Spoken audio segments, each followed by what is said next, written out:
think we're at a very interesting point in Detroit. We've seen a lot of investment downtown. And I'm not saying that that's a bad thing. I think every city that's thriving is going to have a thriving downtown. But also every city that's thriving will have thriving neighborhoods. And that's one of the reasons why I decided to run, is that I've been doing this work on the ground time and time again, and wanting to be at the city council table to not only push for resources and investments in our neighborhood, but really to bring folks to the table.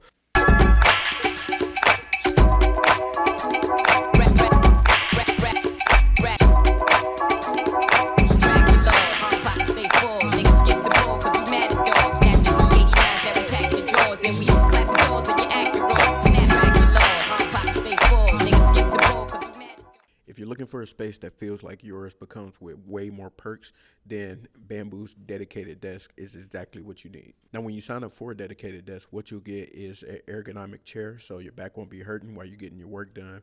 You'll also get free coffee and tea daily in order to fuel your grind. And don't forget, you get mail services and printing services right at your fingertips. And also, you get your own personal storage with the lockbox for your security and peace of mind. And it doesn't stop there. Just by being a member of any of the Bamboo locations, you get access to discounts from local businesses. So if you're ready to join the Bamboo community and find a space that's yours, what I need you to do right now is to go ahead and email Malika at bamboocowork.com or give them a call at 313-766-0134 and tell them that the Black Fridays podcast sent you. And right now, while the desks are available, if you sign up for a 6-month commitment, you'll get 1 month free. Or if you sign up for a 12-month commitment, you'll get 2 whole months free. I look forward to seeing you at the Bamboo locations. With that being said, let's get into the episode. What up, though, Black Fridays family? Welcome back to another installment of the Black Fridays podcast. Before I get into today's episode, you know what I need you to do. I need you to hit that like button, subscribe, drop a comment, send a video to family, friends, or loved ones so that we can keep this thing going. Now that I got that business out of the way, I have a very special guest for you in the building. We're making history here on Black Fridays. This is someone who has made a lifelong career out of community organizing and being able to enable the people to do much more. And also, the only other Denzel to ever be on the podcast, Mr. Denzel McCampbell. Thank you so much for having me. It's a good name. It's a great name. Yeah. It's a great name. Appreciate you having me on. Of course. And so, Denzel, you are currently a candidate. You're in the middle of a race for City Council of Detroit, District 7, which is also my district. Yes. So definitely would love to get more into the conversation about people being able to learn about District 7 and some of the things that you're trying to do for it. But before we get to all that, sure. I got more pressing questions for you. So, were you named after Denzel Washington? I was. You were named. Okay, I was perfect. named after Denzel Washington. Yes, yeah. Right. Look, he was my mom's favorite actor. So same.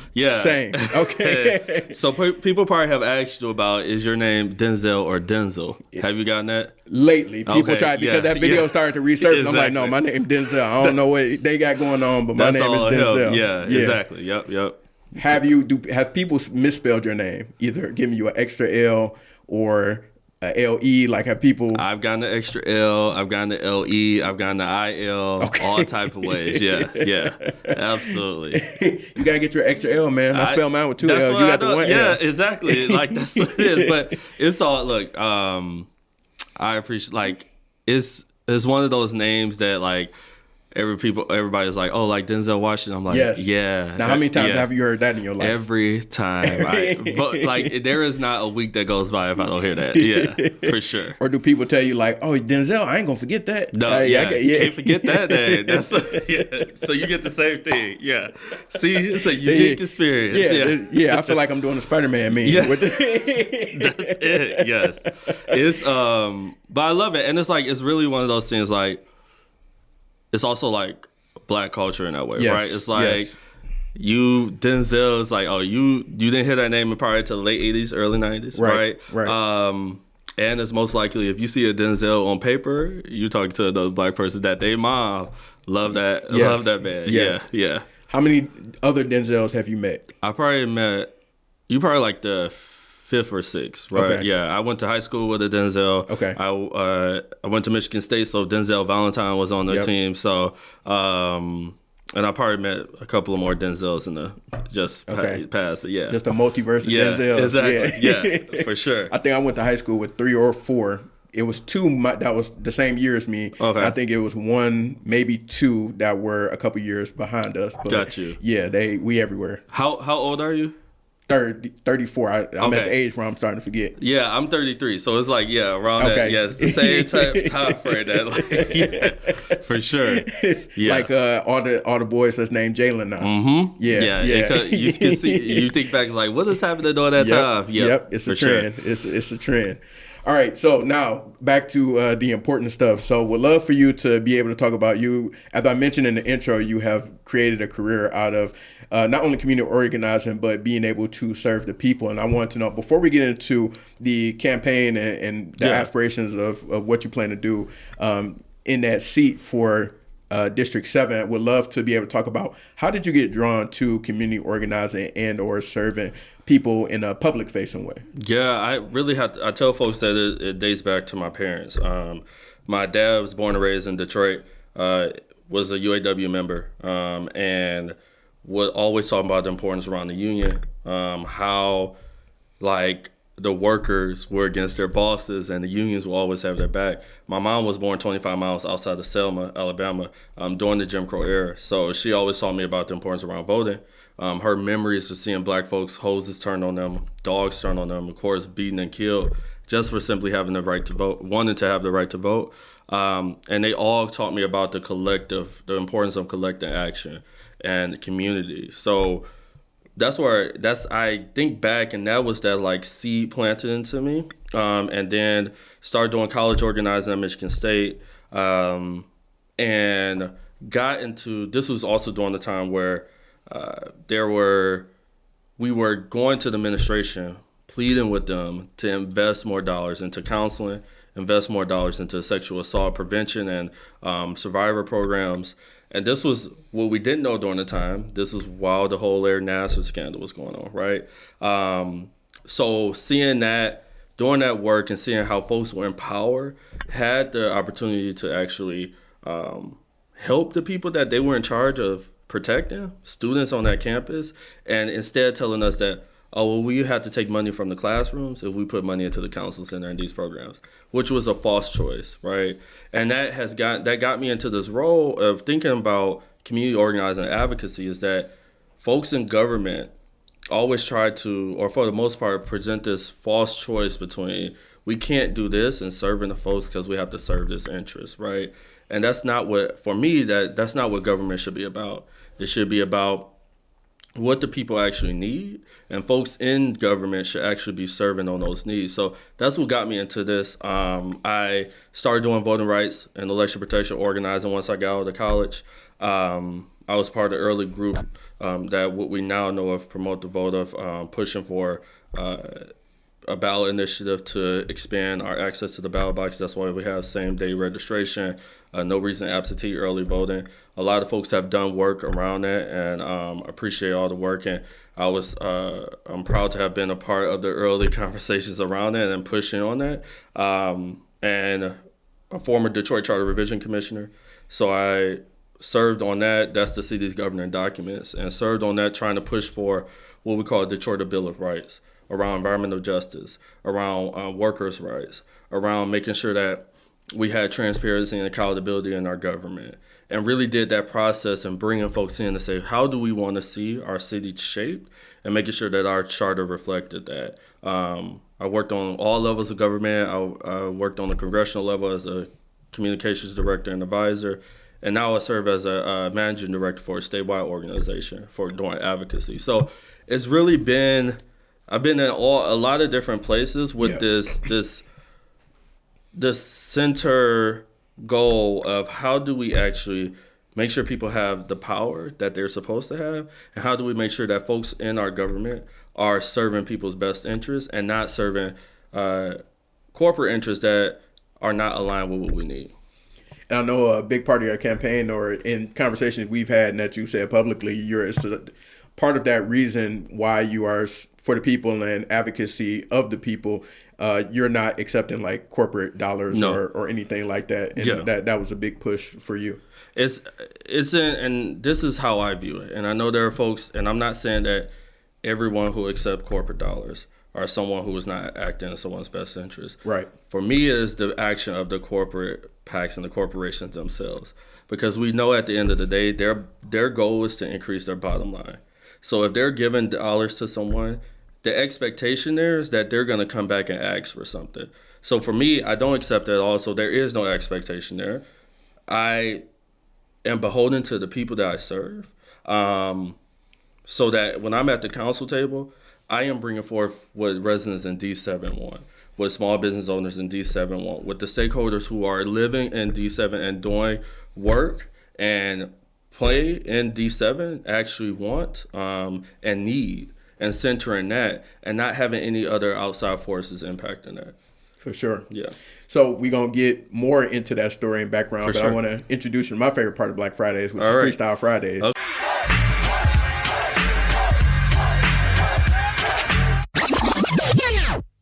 Hey, listen, thank you all so much for listening to this episode and any episode of the Black Fridays podcast. But I got to be honest with y'all, I really think it's something missing, and I hate that y'all didn't notice it. The thing that's missing is your podcast. Why am I not listening to your podcast? You talked about making one with your friends years ago. You know that you need one to better market and promote your business, but yet you still don't have one. This is why I created the Pocket Podcasting course, to teach you how to be able to podcast with the essentials and tools that you have right at your fingertips in order to create. And I created 2 different ways in order for you to do that.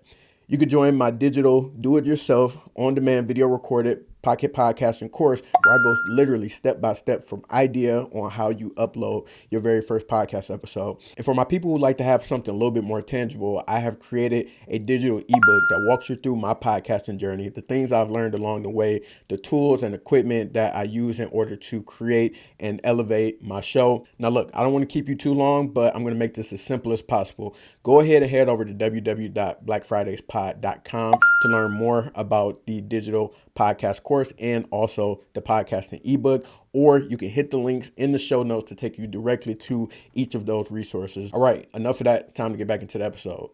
So, I know you are in the midst of a political race, and of course, you buttoned up and stay suited and booted, but we're going to need some bars. We're going to need you to... Some bars? Yeah. This is raw. Okay. I was not expecting this. All right. Okay. Got you. So if you sing, if you do poetry, if you got some, you want to freestyle, it's up to you. Oh, wow. Okay, let me think about this. Or I can give you another option. What's that? So Freestyle Fridays is really just a random assortment of questions. Okay. It's just our rapid fire questions that we have for guests. I think, let's do that. Yeah, because I'm like in my head, like, let me think of some lines. Like, yeah. For sure. I appreciate the willingness I got you. Appreciate the willingness to try. So, this should be a layup. Favorite Denzel Washington movie? The Training Day. Okay, same. Yeah. Same. Let's see. What do you have in rotation right now? What are you listening to? Wow. So since the Super Bowl announcement, I went back to Bad Bunny's recent album. Yeah. So I've been listening to that. I've been listening to a lot of Beyonce as well. Beyonce is my favorite singer. And Usher. So those they go back in rotation a little bit. I need to get into Cardi B's new album. That's next on my list. Yeah. For sure. Yeah. So could you paint the picture of District 7 for someone who hasn't been in those areas, those neighborhoods? Yeah, so how I tell folks, it is basically, I'll go through the boundaries, then I'll go through some main roads, right? Yeah. So Livernois is the most eastern point, and then the Redford border is the most western point. Dearborn Heights is at the south. And for the most part, 96 is the northern border. But in some areas, we go up to Puritan, and Linden over to Livernois. Folks like Joy Road, Warren, Greenfield, Evergreen,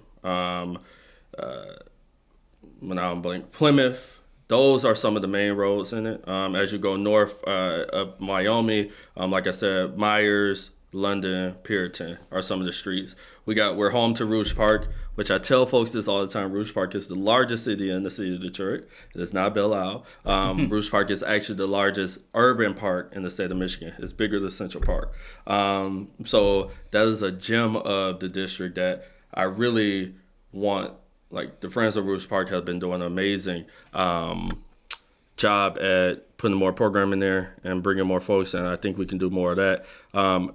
But also, District 7 has more children or young people than seniors.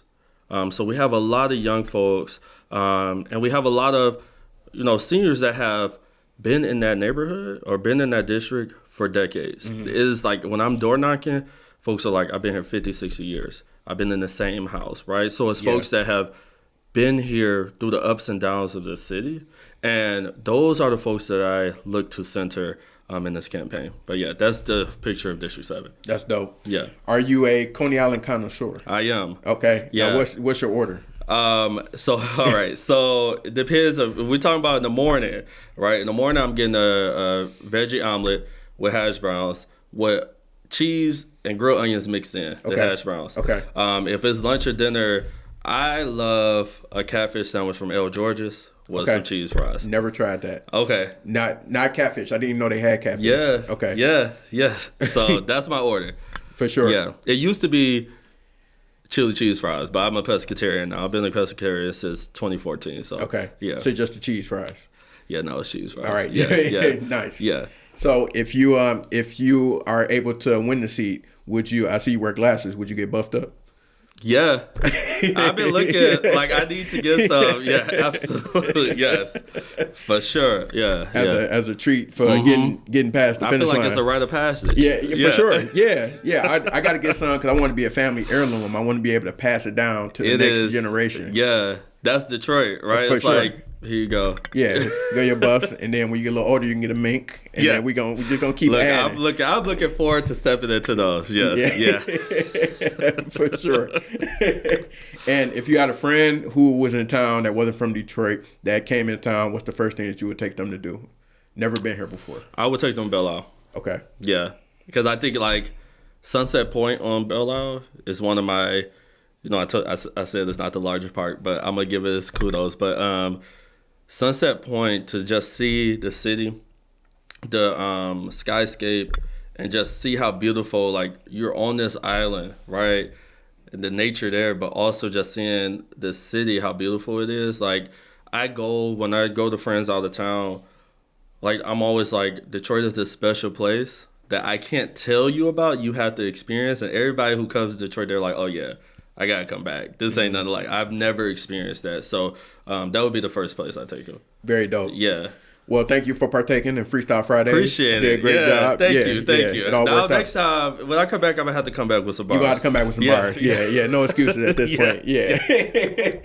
For sure. So I wanted to ask, in terms of your career and background, you had mentioned the path that led you up to wanting to be more civically engaged. And so now, you being a part of this campaign and looking to seek election for that seat in District 7, what made you come to the decision of wanting to kind of go from somewhat behind the scenes of advocacy and community involvement to being at the front of it and being, vulnerable to the public in this type of space? I think we're at a very interesting point in Detroit. We've seen a lot of investment downtown, and I'm not saying that that's a bad thing. I think every city that's thriving is going to have a thriving downtown, but also every city that's thriving will have thriving neighborhoods. And that's one of the reasons why I decided to run, is that I've been doing this work on the ground time and time again, and wanting to be at the city council table to not only push for resources and investments in our neighborhood, but really to bring folks to the table.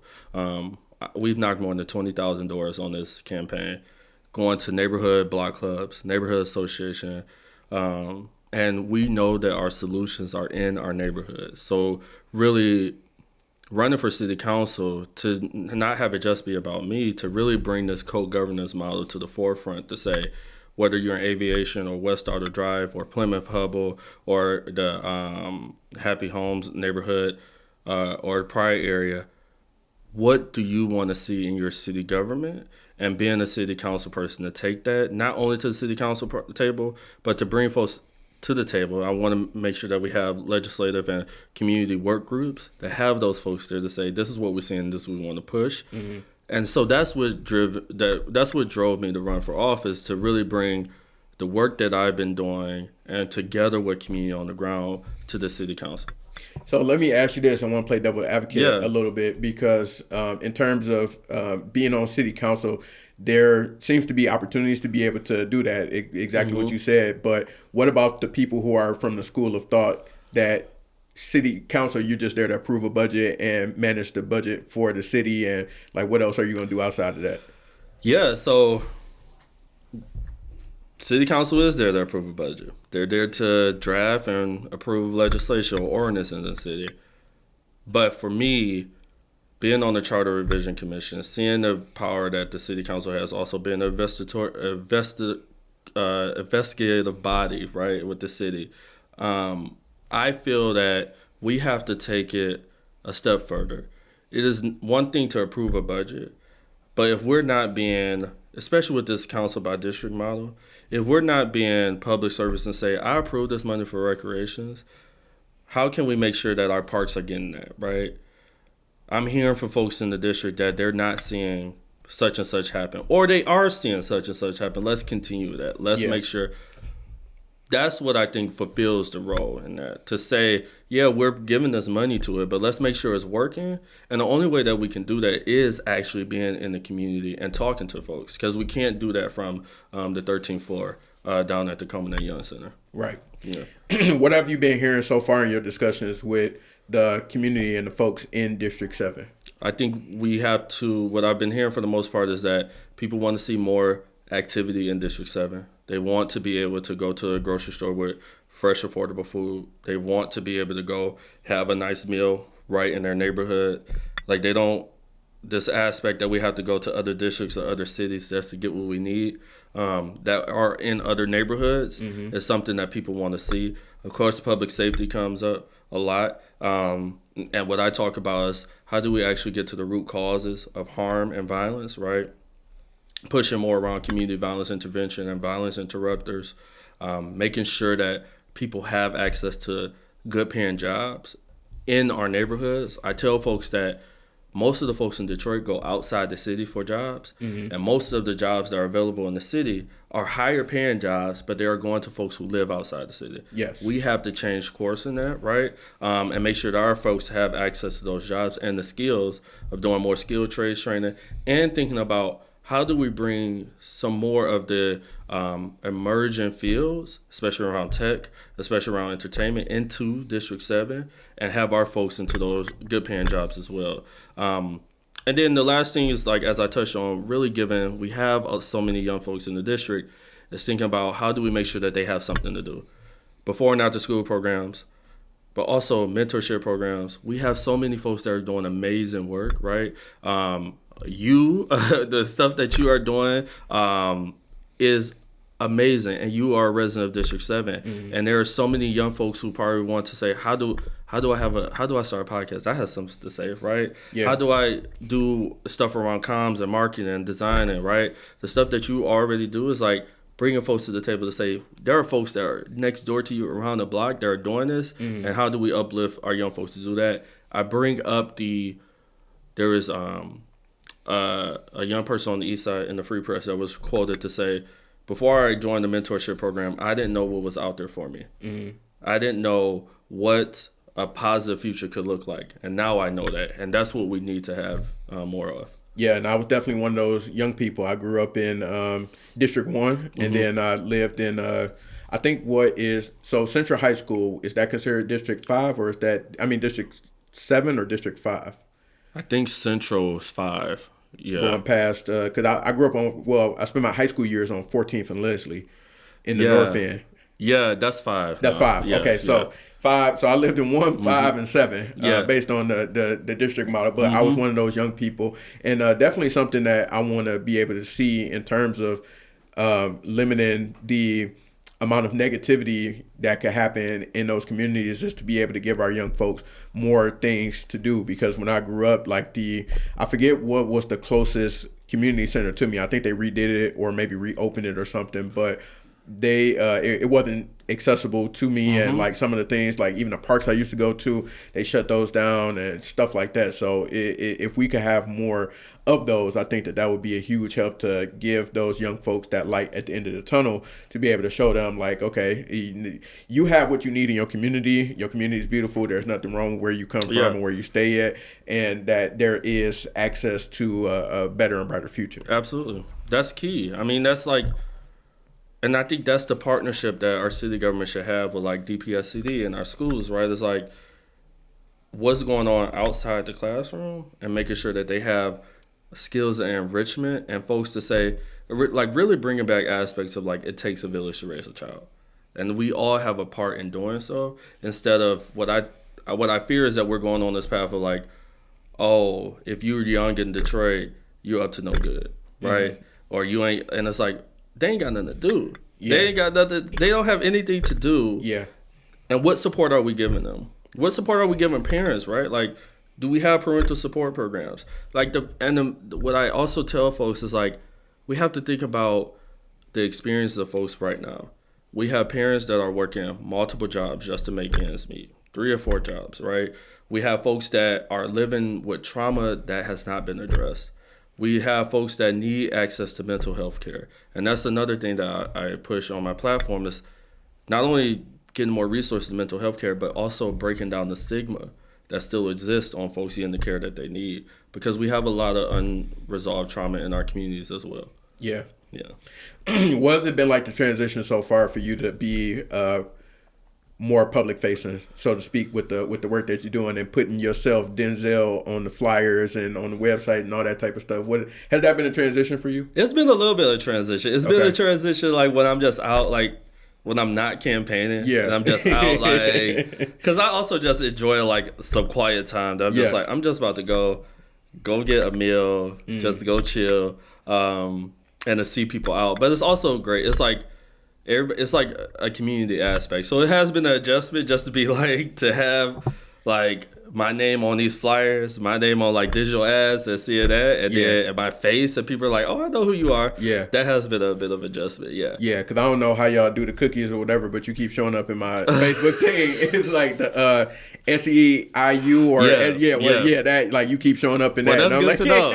That's good to know that it's working. Yeah, definitely working. The campaign dollars is working. Yeah, exactly. Yeah. No, but I really am. I mean, you bring up a point, like, I'm really proud of the support that I have been getting. Like, I'm the only person in this race that has been endorsed by labor unions, and SEIU has been a great partner in that, right? Like, and it's because of the work that I've been able to do with them. Like, when a strike comes up, when folks are rallying, like, again, from my background of being from a labor family, both of my parents retired from UAW. My sisters are UAW members. Like, that's what I was taught, right? To show up for the working class and to demand more, because we see corporations making profit over profit, and then our wages are staying where they are. So, yeah.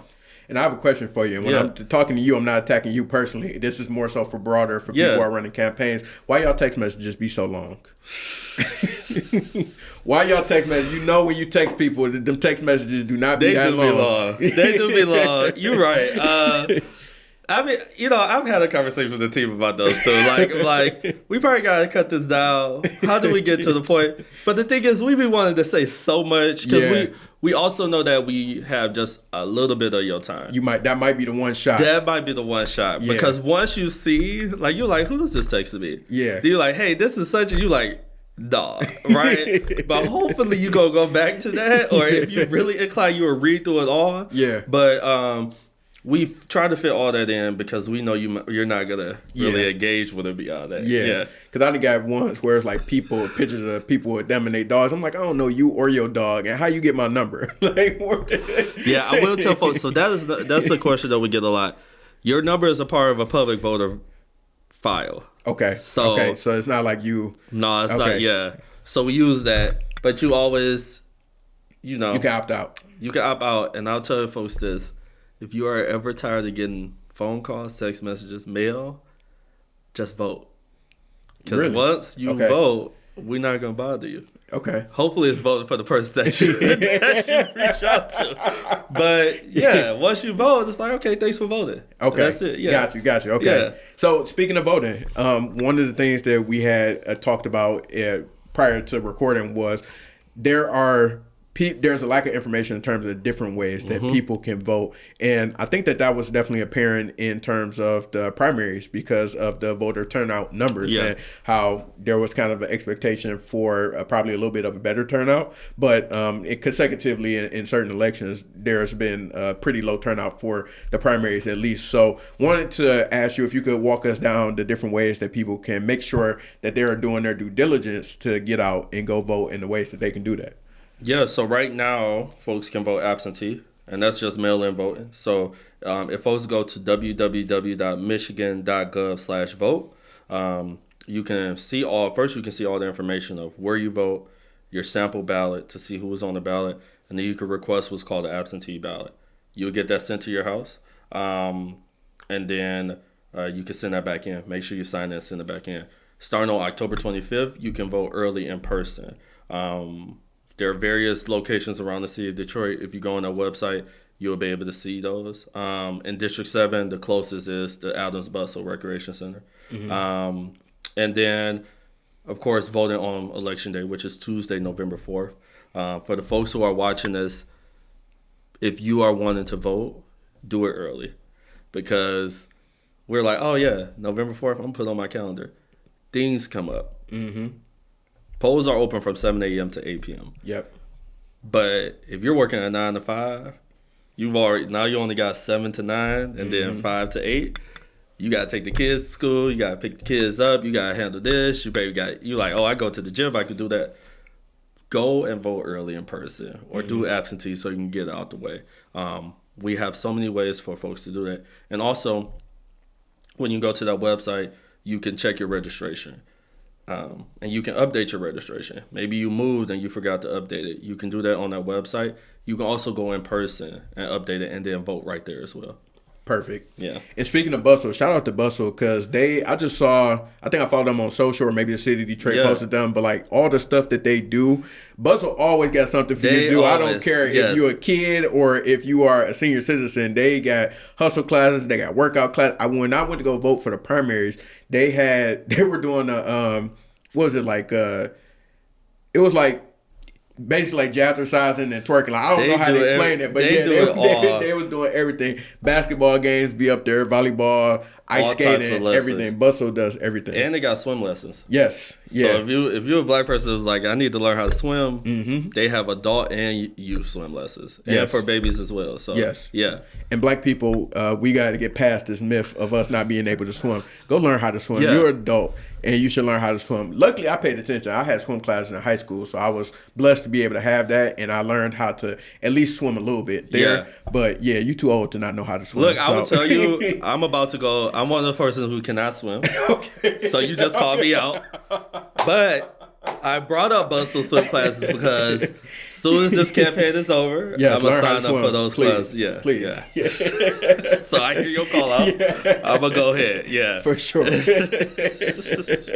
So we're both millennials. And so I would love to know, for you, what was the, not determining factor, because I believe that you had mentioned that earlier, but like what keeps you in politics, so to say? Well, not politics, but community advocacy, community organized, that type of work that's based in the community, because it's not necessarily the ideal pathway for some people, or they get discouraged because people say you don't make a lot of money, or there's a ton of politics involved, obviously, things like that. So I'm just wondering, for any like young person or somebody in our demographic maybe listening and interested in pursuing a career in the political space some way, shape, or form, what keeps you in it?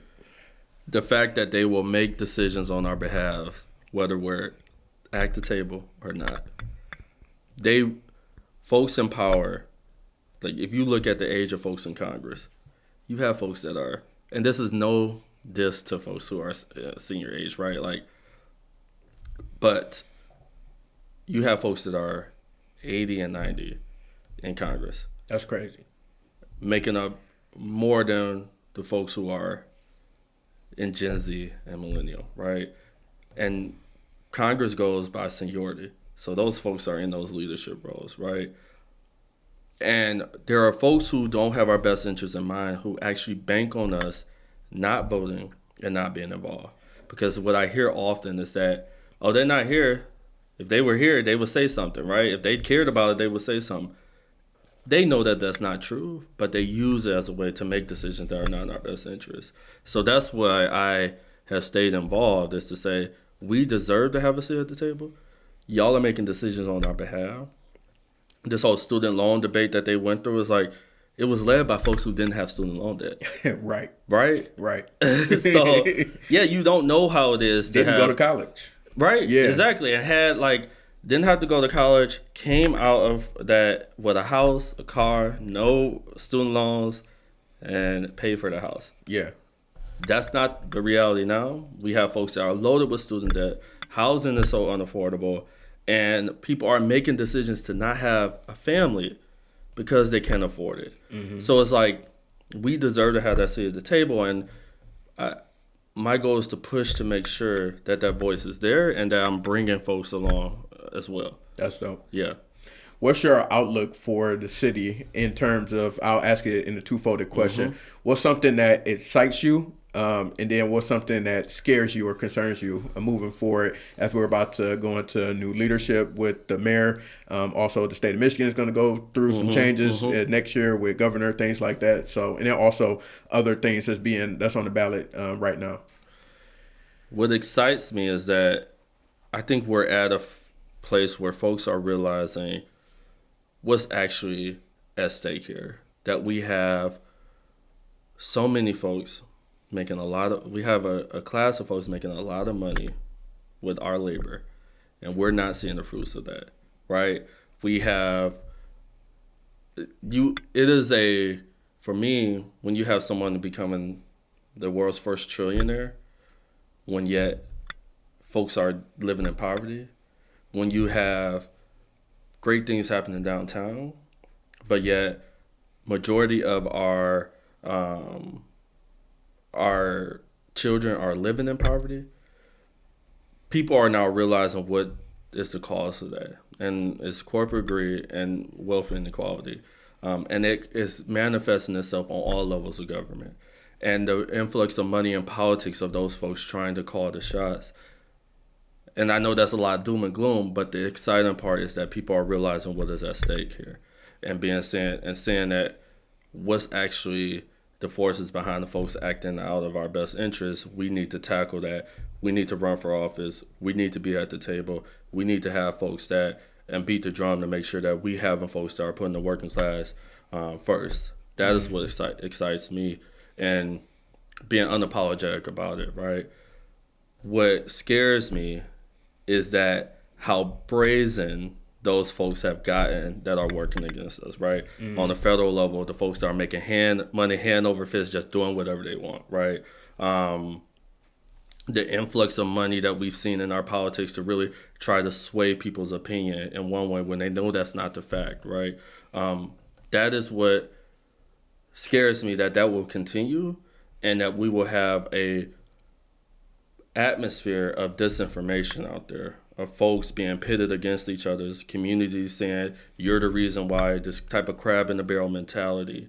But we also know that it doesn't have to be this way. And I think as more that we have the truth telling and folks willing to speak out, that the city of Detroit will be better off, the state of Michigan and our country will be. Nice. Yeah. What keeps you in Detroit, or what brought you back to Detroit? Obviously, you spent some time in East Lansing once you went to school at State, but I'm not sure if you lived anywhere else outside of Detroit or the state of Michigan. But what keeps you, or has kept you in Detroit? So I lived in D.C. for a little bit as well. Okay. This is what we talked about earlier. This is a special place. There is no other place. And I know people will say this about their city all the time. Yeah. But Detroit, there's no other place like Detroit. And just being from here and the pride that we have, and to constantly have folks like have this idea of us that is not true, and then they come here, they're like, oh, this is amazing. Yeah, we told you, we got us, right? And it's really that sense of community that Detroiters have. You ain't about to talk about our city like that, right? And we're gonna take pride in every part of our city, and we're gonna work together. And that's something that, as much as we have to do more of that, but like I said, the block clubs and neighborhood associations, seeing folks saying that this is our community and we're gonna do what we can to make it better. I just love the city. Like, I am Detroit through and through, because of not only what the city has provided for me, but what I know we all deserve here as well. And it's here. Like, we have the folks to make it happen, and we're going to do so. Yeah. Do you believe that the block clubs and neighborhood associations have, over the years, do you feel like that they've been more empowered, or do you feel like they've lost steam? I don't know if I would say lost steam. I think what I would say is that I think they have been empowered, and folks are continuing to do work in those block clubs. The folks in those block club neighborhood associations need more of us young people in there. Yes. And I think that is like, if you are someone who is watching this and listening, one, if you don't have a block club, like, I'm happy to put you in contact with folks on how to start one. But check with the folks who have a block club and a neighborhood association. Folks are just asking for help to just pass out flyers, right? Yeah. Or helping someone to help them with social media, right? They're like, we want to get this out to folks. Yeah. That's our role to do. Or like, they're planting flowers and want some folks to get out there help. That's the role that we can help. Or just show up. Or just show up, right? Like, it is an easy task that makes a world of difference, that will improve our communities and show our elders that we are there, and we care about our community as well. Facts. Facts. Very nice. So how can people support Denzel McCampbell? How can they support the campaign? Like, how can they tap in with you to be able to help out? Yeah, so our website is www.denzel4detroit.com.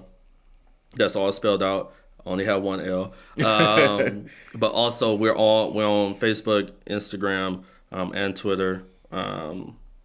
It's just Denzel McCampbell, or at Denz McCampbell, DNZ McCampbell. Folks like I said, we've knocked 20,000 doors. We've made tens of thousands of calls. If folks have a little bit of time to give, you can come volunteer with us. We are less than 30 days out. And this is crunch time. So if you love what you heard or liked what you hear, come out and door knock with us. It's a fun time, right? Like, people, the conversations that we have been amazing. But also, if you have a few coins to give too, we're taking donations. And that goes right to reaching people. Like you said, those digital ads, those these flyers, right? It costs money.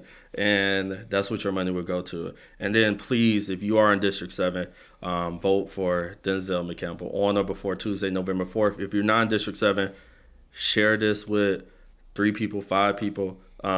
Share it on your platforms. Let the folks know who is out here, because so often people are voting on names just that they may have heard it.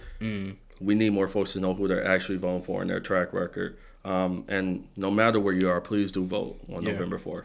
How can you go in, how can you go in being the most informed voter that you can be? Because I know that that's a thing, and there's some awareness building up around being able to help people better understand what's on their ballots, and then me also being intentional about making sure that I'm introducing people to candidates like yourself so they can make those decisions for themselves. And so what's the best way, in your opinion, to be able to show up as an informed voter? I think you said it. Like, listening to things, watching things like this podcast, right? Hearing straight from people's mouth. There are outlets like Outlier, and British Detroit that are doing a lot of in-depth reporting. Sam Robinson is doing that with the Michigan Chronicle. Read a lot of that unbiased view of these races, and see who is showing up, and see what they're saying, and how they feel about public service. Hopefully, it would be amazing if somebody watched this and agree with everything that I said. Yeah.